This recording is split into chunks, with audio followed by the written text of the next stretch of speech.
Thank you so much, Chetan Bharat Learning, for your support. The faculty is they're really experienced, Chetan sir and all the other faculties. I had a very good experience with CBL team. The mock interview was very helpful. Thank you CBL. Thank you so much CBL. अच्छा experience है. Thank you.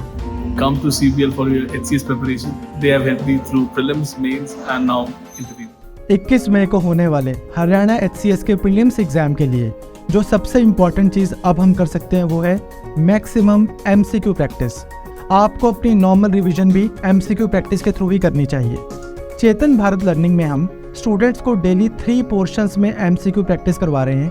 पहली current affairs, जिसमें हम daily MCQs के through last 1 year के current affairs cover कर रहे हैं। दूसरा स्टैटिक जनरल स्टडीज़, जिसमें हम सभी सब्जेक्ट्स जैसे कि history, geography, economy, polity, environment, science and tech, art and culture, Haryana GK, ये सारे सब्जेक्ट्स को MCQs के थ्रू कवर कर रहे हैं। और तीसरा daily CSET MCQ practice. Through this daily MCQ practice हम स्टूडेंट्स को मोर देन 6000 MCQ प्रैक्टिस करवा रहे हैं, which should ensure their best result in Haryana HCS prelims exam. This video is part of that initiative only, which is going on in both Hindi medium as well as in English medium. To watch the complete video, enroll now by calling on the number given below or visiting our website www.chetanbharat.com. The link is given in the description as well as in the pinned comment. Hello everyone, welcome to Chetan Bharat Learning and welcome to our MCQ Sprint Series. हम लोगों ने अक्टूबर, नवंबर, दिसंबर और जनवरी 2023 के current affair कर लिए हैं detail में through MCQs। अब हम कर रहे हैं सितंबर 2022 के करंट अफेयर्स, जिसमें हम पार्ट 1 ऑलरेडी कर चुके हैं। आज हम करेंगे पार्ट 2। पार्ट 2 में जो भी हम क्वेश्चंस करेंगे ना, उसका हम बेसिकली जितना भी स्टैटिक पोर्शन होगा उसको भी कवर करेंगे साथ में, ताकि क्वेश्चन अगर ये वाले ना आए तो इनके ऊपर बेस्ड तो कम से कम आ जाए। चाहे वो HCS है, चाहे वो PCS है, चाहे वो कोई और एग्जाम है, तो वो सारी जो चीज़ें हैं आपको पता हो कि इस लेवल के हिसाब से क्वेश्चंस आ सकते हैं। ठीक है, तो शुरू करेंगे with our first MCQ। Question number 1, consider the following statements regarding 67th Filmfare award. ठीक बात है कि पढ़ना चाहिए, लेकिन थोड़े बहुत अवार्ड शो भी देखने चाहिए, और खास करके ये वाले फिल्म फेयर हो गया, आपका गोल्डन ग्लोब अवार्ड्स हो गए, ऑस्कर अवार्ड्स हो गए। अब इसमें हम लोगों ने इतने सारे काम किए हैं तो पता भी तो होना चाहिए क्या काम कर दिया ऐसा। तो फिल्म फेयर बड़े ज़रूरी हैं, क्योंकि एक्सपेक्टेड क्वेश्चंस में से हट के क्वेश्चन है ये, कि फिल्मों में से क्वेश्चन कौन नहीं पूछता है। पढ़ने वाले बच्चे हैं हम तो, लेकिन पढ़ने वाले बच्चे हर चीज़ का ज्ञान रखते हैं। तो अगर हम देखें इसका option number 1, Shershaah won the best film award. I hope सभी ने देखी होगी, अच्छी मूवी है, काफ़ी अच्छी मूवी है। तो अगर ये देखी है तो आपको वैसे ही पता लग जाता है कि हाँ ये मूवी है जिसको बेस्ट फिल्म अवार्ड मिलना चाहिए था, है ना। तो this option is correct. Second, Ranveer Singh von the best actor for movie 83।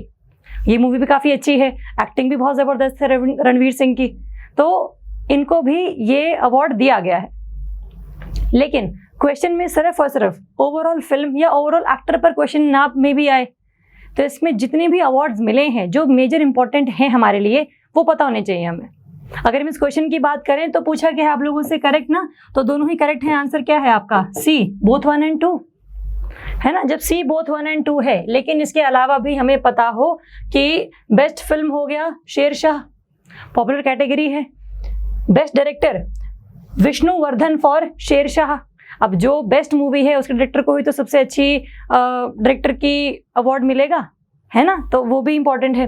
Best actor ही हमने कर लिया Ranveer Singh for 83, and best actress is to Kriti Sanon for मिमी।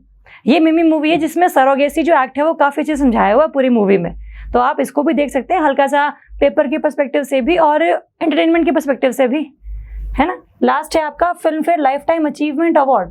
This was given to Subhash Ghai, जो कि एक बहुत जाने माने फिल्म प्रोड्यूसर, फिल्म डायरेक्टर रह चुके हैं। ठीक है, तो इसमें best actress, best actor, best movie, best director, best life time achievement award, ये सब पता होने चाहिए ताकि क्वेश्चन कहीं से भी आए आपको पता हो। और जो फिल्म फेयर अवार्ड है दिए किसकी तरफ से जाते हैं ये? These are given by Times Media Group. ये इंपॉर्टेंट है, हर साल ये दिए जाते हैं, तो हर साल कोई अच्छी सी मूवी आती है और उसके लिए अवार्ड मिल जाता है। तो जो सबसे हिट होती है ज़रूरी नहीं उसको अवार्ड मिले, बहुत सारी मूवीज़ हिट होती हैं बट वो अच्छी थोड़ी होती हैं, तो ज़रूरी नहीं है। और इसीलिए शेरशाह जो मूवी है ध्यान रखेंगे बेस्ट फिल्म है और इसके लिए जो डायरेक्टर हैं वो भी बेस्ट डायरेक्टर चुने गए हैं। चलिए नेक्स्ट बात करेंगे व्यास सम्मान 2022। देखियो सरस्वती सम्मान, व्यास सम्मान, बुकर प्राइज, ये सब जो प्राइज है लिटरेचर वाले, ये आपको याद रखने पड़ेंगे, क्योंकि जिनको मिले हैं और जिनके लिए मिले हैं, किन्होंने ऐसी कौन सी किताब लिख दी जो काफ़ी लोगों को पसंद आई और काफ़ी ज़्यादा चर्चाओं में भी वो रही, तो वो सब पता होना चाहिए हमें। तो एक ही पेज में ना सारे ये अवार्ड्स आ जाएंगे, जिसमें सारे के सारे साहित्य अवार्ड आ जाएगा, ज्ञानपीठ अवार्ड आ जाएगा, व्यास सम्मान, सरस्वती सम्मान, और जो इंटरनेशनली भी है मैन बुकर प्राइज ओनली, तो वो सब आपने एक ही जगह पर लिख लेने साथ साथ। अगर हम व्यास सम्मान की बात करें तो फर्स्ट ऑप्शन क्या है? It was given to noted Hindi writer doctor Asghar Wajahat for his play Mahabali. तो महाबली, बाहुबली मूवी बहुत हिट थी, उसी के नाम पर ये जो बुक है वो भी काफ़ी हिट है। सेम स्टोरी नहीं है बट याद करने के उससे बता रही हूँ मैं। तो महाबली इनके प्ले के लिए जो हिंदी राइटर हैं डॉक्टर असगर वजाहत, इनको ये अवार्ड मिला है। Second, the award is given by KK Birla Foundation for an outstanding literary work in Hindi। देखिए जो KK बिरला फाउंडेशन है, ये हमेशा हर साल ये अवार्ड देती है। कितना प्राइज मिलता है, कितना प्राइज नहीं मिलता है, वो सब बात की बातें हैं, लेकिन these awards are given by this foundation.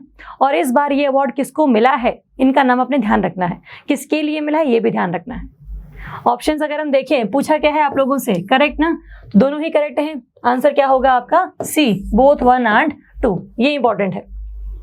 अगर हम इस प्राइज की बात करें तो ये एक ऐसा अवार्ड है जिसमें बहुत सारे जितने भी हिंदी राइटर्स हैं उनको हम सम्मानित करते हैं कि आपने कोई प्ले लिखा है, आपने कोई बुक लिखी है, तो उसके लिए आपको हम बढ़िया से लोगों के बीच में फेमस करते हैं कि ये सारी बुक्स भी हैं जो पढ़ने लायक होती हैं। तो वो अवार्ड से काफ़ी चीज़ें लोगों के दिमागों में अवेयरनेस के तौर पर चली जाती है, और जिसको ये अवार्ड मिलता है उसको मिलते हैं 4 लाख रुपए का प्राइज भी। ठीक है, और ऐसा नहीं है कि पूरे ज़िंदगी में आपने कभी कुछ लिखा होगा तो उसके लिए आपको प्राइज़ मिल जाएगा। पिछले 10 सालों में अगर आपने कुछ बहुत अच्छा लिखा है उसके लिए आपको प्राइज़ मिलेगा, अदरवाइज फिर बहुत चीज़ें पुरानी भी जाती हैं फिर। ठीक है, तो last 10 years will be included. चलिए नेक्स्ट बात करेंगे, consider the following statements regarding Ramon Magsaysay awards. Nobel prize हमने किए थे, वैसे ही रेमोन मैगसेसे अवार्ड्स भी इंपॉर्टेंट है। Also known as Asia's Nobel prize, it is regarded as the Nobel prize of Asia. तो ये बात सही है। First option, the award has been instituted by the Rockefeller Brothers Fund USA in the honour of a former president of Philippines Ramon Magsaysay. देखो आपके दिमाग में confusion ही हो सकता है कि प्रेसिडेंट तो ये फिलीपाइंस के थे, अवार्ड यूएसए क्यों दे रहा है ना? बट ये ऐसा है, जो किसी पर्सन ने अच्छा काम किया होता है वो बाउंड्रीज को तोड़ता हुआ आगे निकलता है। तो भले ही ये प्रेसिडेंट फिलीपाइंस के रहे, लेकिन यूएसए की जो फाउंडेशन है रॉकफेलर ब्रदर्स फंड, उसके द्वारा ये जो पूरा अवार्ड है दिया जाता है हर साल। किसी ने अगर बहुत अच्छा काम एनवायरमेंटलिस्ट बन के किया है, किसी ने बहुत सारा अच्छा काम चाइल्ड एक्टिविस्ट बन के किया है, किसी ने बहुत सारा अच्छा काम पोल्यूशन को रोकने के लिए किया है, तो वो सभी जो चीज़ें हैं इस अवार्ड के तहत दी जाती हैं। ठीक है, पूछा गया है आप लोगों से इनकरेक्ट। देखो ये दोनों सही हैं, आपको पता भी था सारी बातों का, लेकिन अगर आपने ये नहीं पढ़ा था तो क्वेश्चन हो जाएगा हमारा गलत, इसीलिए इनकरेक्ट पूछा है। तो आंसर क्या रहेगा आपका? दोनों ही करेक्ट हैं। तो neither 1 nor 2 are incorrect, both of the above are correct. तो option D would be the answer. ये इंपॉर्टेंट है, और इस साल के लिए ये अवार्ड किसको मिला है ये पता होना चाहिए हमें। एग्जाम में क्वेश्चन ये भी आ सकता है कि विच of the following personalities do not receive Ramon Magsaysay award 2022। तो ध्यान रखेंगे इस बार के लिए सोथेरा छिम जो कंबोडिया से हैं, आपको बस इनका नाम और ये देश पता होने चाहिए, क्योंकि ना हम रिस्क लेना चाहते कि हम सिर्फ नाम याद कर जाएं और वो देश पूछ लें। तो आपने नाम और देश दोनों याद करने हैं, और नामों से हल्का सा देश वैसे भी याद हो ही जाता है कि हाँ इस देश के नाम ऐसे से होते हैं, है ना। अगर हम बात करें तदाशी हतोरी, ये हैं आपके जापान से, जापान में ऐसे से ही नाम होते हैं। गैरी बेंचेगिब ये हैं आपके इंडोनेशिया से, और है बर्नाडेट जे मैड्रिड ये हैं आपके फिलीपाइंस से। तो कंबोडिया, जापान, इंडोनेशिया, फिलीपाइंस, इन चारों देशों से एक एक इंडिविजुअल है जिसको ये अवार्ड दिया गया है। टोटल 4 लोगों को दिया गया है। तो आपको इनके नाम पता हो, ये छिम याद कर लेना, हटोरी याद कर लेना, गैरी याद कर लेना, और ये बर्नाडेट जे मैड्रिड याद कर लेना। 2-3 बार पढ़ोगे तो नामों की वैसे ही काफ़ी ज़्यादा पहचान हो जाती है कि हाँ सुना सुना सा नाम है, कहीं ना कहीं तो सुना हुआ है। ठीक है, तो ये पता हो कि किसको मिले हैं, ये इंपॉर्टेंट है। 1958 से ही ये जो अवार्ड है ये दिए जा रहे हैं हर साल। कौन देता है ये हमने देख लिया, किसको मिला है ये देख लिया, स्पेसिफिकेशंस क्या है, नोबेल प्राइज ऑफ एशिया ये देख लिया, कर सकते हैं हम इन्हें याद। चलिए नेक्स्ट बात करेंगे, which of the following zoos has bagged the top position among the zoos in the country as per the rankings released by Central Zoo Authority. ये जो अथॉरिटी है हमारी, that is the statutory body. Central Zoo Authority is the statutory body जो बनाई गई थी wild life protection act 1972 के तहत। इसके तहत ये बनाई गई थी। इसके साथ साथ इस एक्ट में आपकी एक national board for wild life NBWL ये भी बनाई गई थी। दोनों ही स्टैट्यूटरी बॉडी हैं। इसका काम था पूरी दुनिया में, पूरे इंडिया में जूस को लेकर रेगुलेशन करना कि कोई भी जगह पर कोई ऐसा इंडिविजुअल ना हो जो जू में रखे हुए एनिमल्स को हैरेस करते हो या फिर एक्सप्लॉयटेशन होती हो, है ना। एक तो वो, और जो NBWL है वो बनाई गई थी क्योंकि किसी भी एरिया में national park, wild life sanctuaries, इन सबको डिक्लेयर करने के लिए कुछ क्राइटेरिया चाहिए था। तो आप इनसे बिना पूछे किसी भी जगह के एरिया को बढ़ा नहीं सकते थे एज ए नेशनल पार्क या घटा नहीं सकते थे। तो it has the authority to alter the areas, to alter the boundaries of any national park और एनी वाइल्ड लाइफ सेंचुरी। तो सेंट्रल जू अथॉरिटी ने अभी कौन सा ऐसा जू बनाया है, बताया है कि इन्होंने काफ़ी अच्छा काम किया है कि काफ़ी सारे जो एनिमल्स हैं वो यहाँ पर आए हैं, काफ़ी टूरिज्म भी बढ़ा है उससे।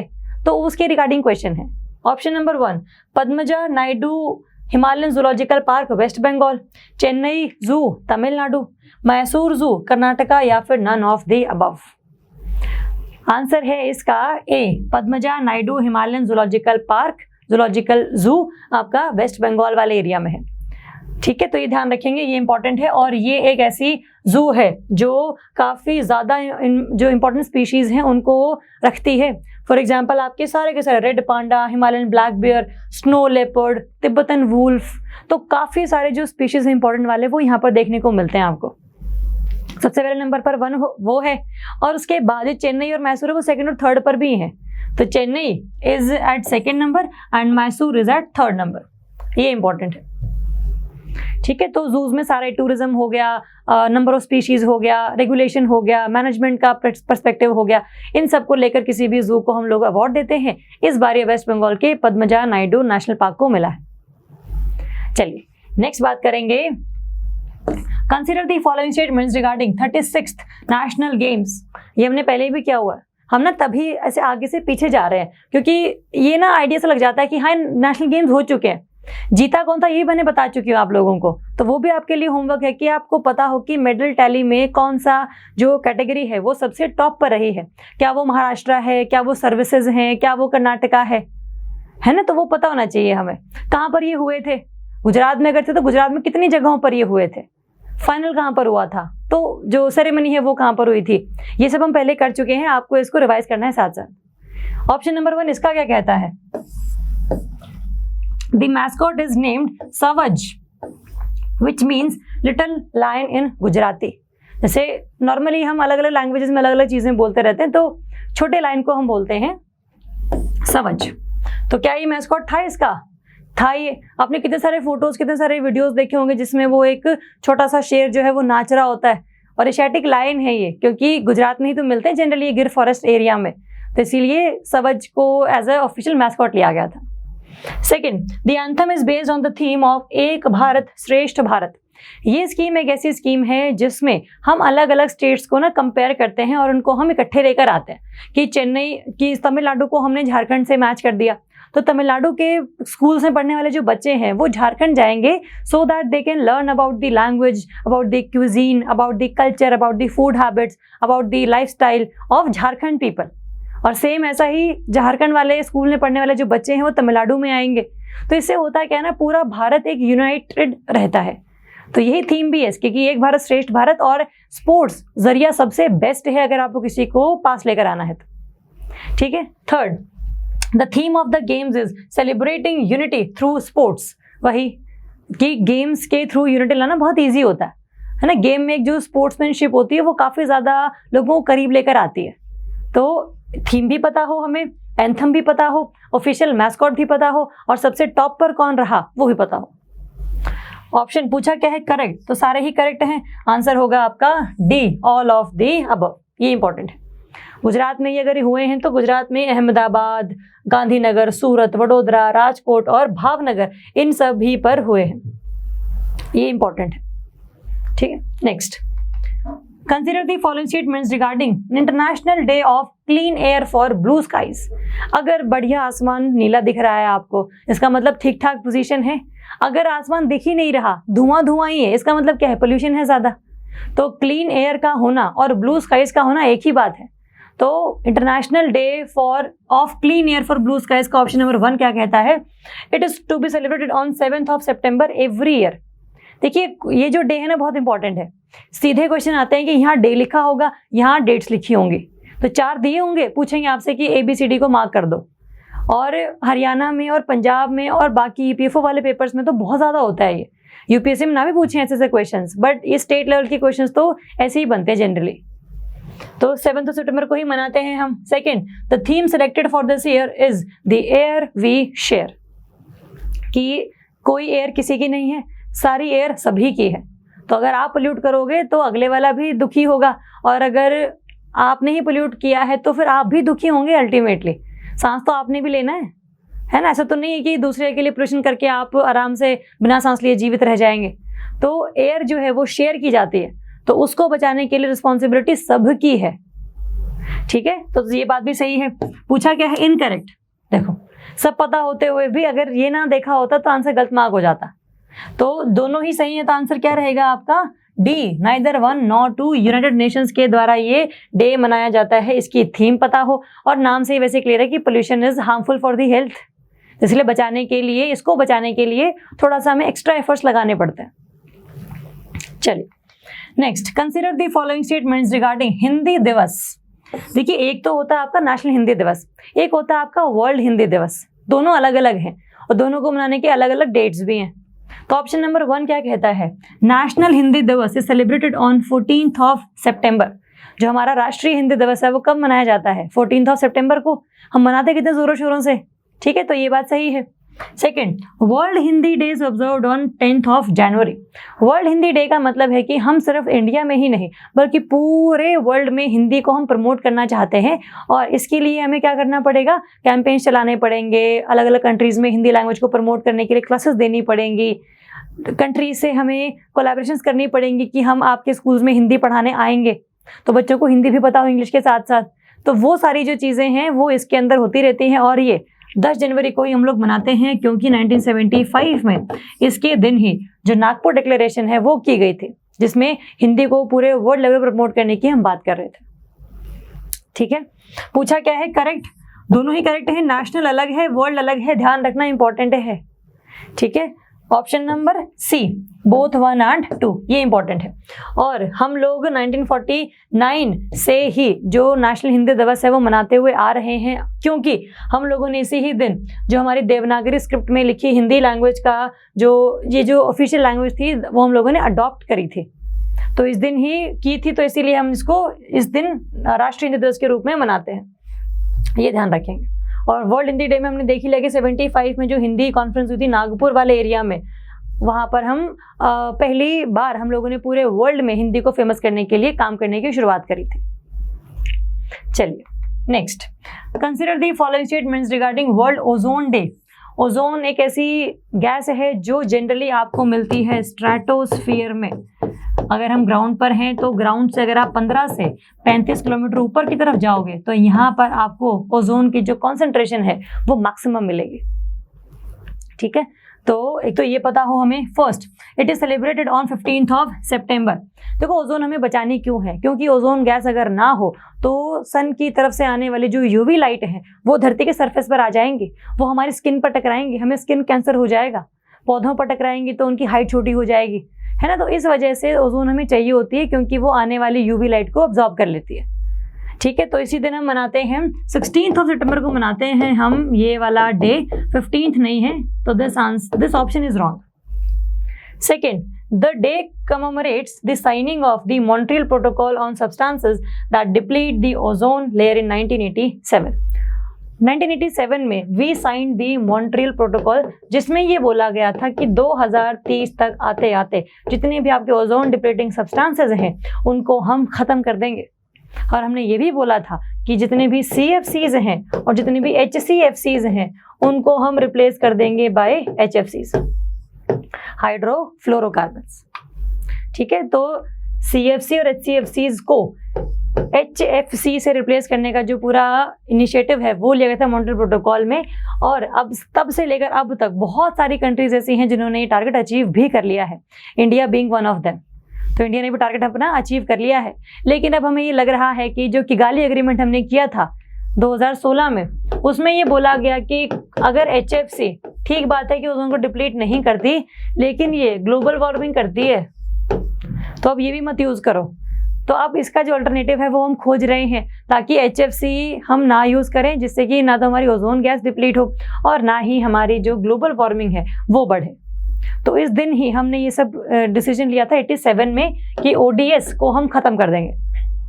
तो ऑप्शन पूछा गया आप लोगों से करेक्ट, ये तो गलत है क्योंकि 16 को हम मनाते हैं, तो option B 2 only will be the answer, ये इंपॉर्टेंट है।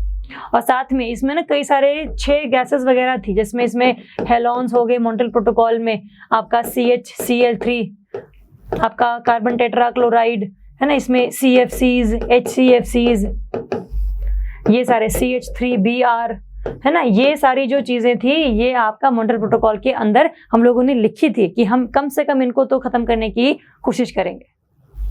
ठीक, चलिए नेक्स्ट बात करेंगे। World social protection report 2020-22 is released by which of the following organisation. Social protection की हम बात कर रहे हैं, जिसमें हम सारे पेंशन हो गया, लाइवलीहुड अपॉर्चुनिटीज़ हो गए, इन सब की बात करते हैं। ऑप्शन अगर हम देखें ILO, वर्ल्ड इकोनॉमिक फोरम या यूनेस्को या फिर नन ऑफ दी अबव। देखो WEF का जनरली काम होता है ये एनवायरनमेंट वगैरह के इनिशिएटिव को कोई इंडेक्सेस को निकालना या फिर कोई नेटवर्क रेडीनेस रिपोर्ट निकालना, तो ये सारे जो काम है WEF के होते हैं। सोशल प्रोटेक्शन की इतनी WEF रिपोर्ट नहीं निकालता except global gender gap report, लेकिन जो सोशल प्रोटेक्शन है वो इसने नहीं निकाली हुई, ये निकाली हुई है ILO ने, इंटरनेशनल लेबर ऑर्गेनाइजेशन। ठीक है, अब इसमें बोला क्या है कि कौन सी कंट्री टॉप पर है, कौन सी कंट्री डाउन है, ये नहीं याद करना हमें, बस पता हो कि इसमें ये बोला गया है कि जितनी भी हम काम कर रहे हैं अपने देश के लोगों को अपलिफ्ट करने के लिए, दैट आर नॉट सफिशिएंट। हमें और भी बहुत सारे काम करने पड़ेंगे, अदरवाइज जो वल्नरेबल सेक्शन है हमारी कम्युनिटीज़ के वो अपलिफ्ट नहीं हो पाएंगे। ठीक है, तो क्लाइमेट चेंज हो गया, वॉर्स हो गए, इनइक्वालिटी हो गई, these are basically the enemies of social protection. तो option A is the answer, ये ध्यान रखेंगे। Next, Kushiyara river agreement is recently signed between which of the following countries. Kushiyara river, India Myanmar, India Bangladesh, India Nepal या फिर India and Bhutan. Kushiyara river देखो बहुत news में थी, क्योंकि देखो चारों ही ऐसी कंट्रीज हैं जो इंडिया की नेबरिंग कंट्रीज हैं, तो वाटर अग्रीमेंट ना चारों के साथ ही हो सकता है। तो कुशियारा जो है ये आपका इंडिया और बांग्लादेश के बीच में है, और सिर्फ यही रिवर ही नहीं, इसके साथ साथ तीस्ता हो गई, फेनी रिवर हो गई, बहुत सारी रिवर्स हैं, कम से कम हज़ारों की तादाद में जो रिवर्स हैं वो इंडिया से बांग्लादेश में जाती हैं।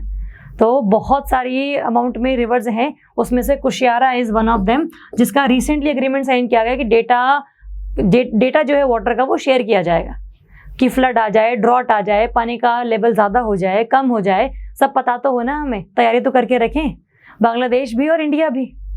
ठीक है, तो ये आपका India and Bangladesh option B, ये ध्यान रखेंगे। Next, consider the following statements regarding PM Shri scheme. First, it is. Hope you enjoyed this session. To watch the full video, enroll now by calling on the number given below or visiting our website www.chetanbharat.com or downloading our learning app Chetan Bharat Learning.